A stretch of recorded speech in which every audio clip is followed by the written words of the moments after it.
What's going on, everybody? This is Ultimate Device Vids, and today in this video we're going to be doing a speed test comparison between the iPhone XR and the iPhone SE 2020. With these two devices being similarly priced, I thought it'd be interesting to compare them in a speed test. So we're going to be doing a variety of tests, including a boot up test, app launching tests, a biometrics test, a Geekbench test, and an Antutu benchmark test. And with the SE 2020 on the left and the XR on the right, first things first, I want to show you guys that both of these devices are running the latest iOS version as of recording this video, being 14.3. Also, both devices are running at peak performance capacity in regards to battery health, as you can see. Starting off with the boot up test, we're going to power both iPhones off, and they're both connected to a power strip, and we're going to turn the power strip on, which is going to turn the iPhones on at the same time. And I'm not going to cut anything out of this portion of the video. I want you guys to see the uncut boot up time. Now, as always, you should definitely keep in mind that a boot up test is not representative of how a device is going to perform in all areas. It's just interesting to see. So as you can see, they're neck and neck in terms of boot up time, the XR being a little bit ahead of the SE 2020. And with the app switchers cleared on both, let's move on to some app launching tests. So starting off with some lighter applications, as you can see here, they're basically the same. Especially with the lighter applications here, you can see if there is ever a difference, it's basically just a split second, with the SE 2020 being ahead of the XR. But again, it's just such a minuscule difference. These devices are only one generation apart in terms of processor, the XR having the A12 chip and the SE 2020 having the A13 chip. And even with the heavier stuff, maybe there's a slightly bigger difference, but it's still only a split second. You can see here with some of the heavier games like Minecraft, and you're going to see San Andreas and Asphalt 9 in a little bit here. And the fact that these two devices perform so similarly is a good thing because it allows customers to choose between two different devices of different sizes and of course different prices, and getting more or less the same performance. So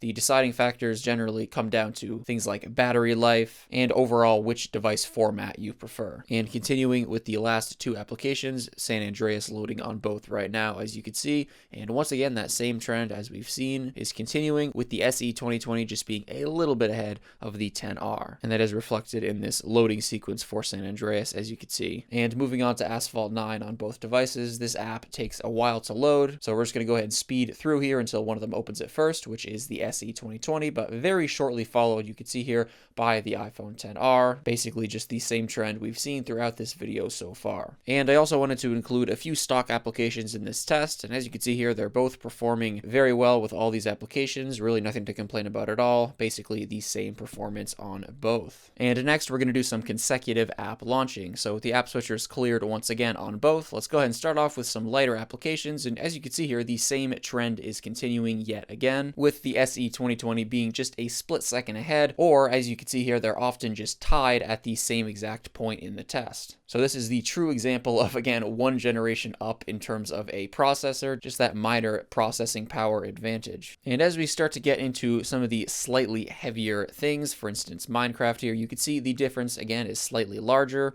For whatever reason, Minecraft here on the XR actually takes a little bit of time to load, but again, it's really nothing that you'd notice in real life. It's just because we're comparing them head to head. I think it's always important to note that in this type of video, as I think oftentimes tech enthusiasts get caught up in, millisecond differences and just these minor changes, when again, in day-to-day life for most people, these things aren't really going to matter. And moving on to San Andreas on the SE 2020, while the XR is still loading up Minecraft here. And all right, the XR is joining the SE with San Andreas. So even though the SE 2020 is a little bit ahead, you can see they're both on the same app in the test, being Grand Theft Auto San Andreas. And all right, with the SE 2020 wrapping up San Andreas and moving on to the final application, being Asphalt 9, the XR is just finishing San Andreas, and then it's going to join the SE 2020 in Asphalt 9. So launching that up on both devices. So I'm just going to go ahead and speed through here until the SE 2020 opens it, and then we'll speed up a little more until the XR finishes opening it, just like that. So I'd say both performed quite well in the consecutive app launching test, and performed very similar to one another. And we're going to do a little bit of a RAM management check to see how these devices did in regards to keeping the applications we launched open in the background. Now, of course, we didn't really do anything too strenuous, but the goal of checking this is to just ensure that you're not going to have any issues with RAM management performing day-to-day tasks. And as you can see here, they both performed identical in the RAM test, with all applications options remaining open. And this shouldn't come as too much of a surprise considering both of these devices have 3 gigabytes of RAM. And next is Biometrics, so unlocking the iPhone XR with Face ID and the SE 2020 with Touch ID at the same time. And you can see there they're both very quick, with Touch ID on the SE being a little bit faster than Face ID on the XR. And next we're just going to load apple.com on both devices. Now of course keep in mind web browsing tests largely depend on the internet connection that you're using, and you can see here they both performed the same, and you can see there was that absolutely tiny, almost unnoticeable advantage on the SE in this case. Next, we're going to run a Geekbench test on both. So we're going to launch up Geekbench and run a benchmark, and I'll come back to you guys with the numbers. And as you can see, the numbers are very similar on these two devices, with that slight advantage on the SE 2020, as of course, once again, it does have the A13 chip, which is one generation above the XR's A12 chip.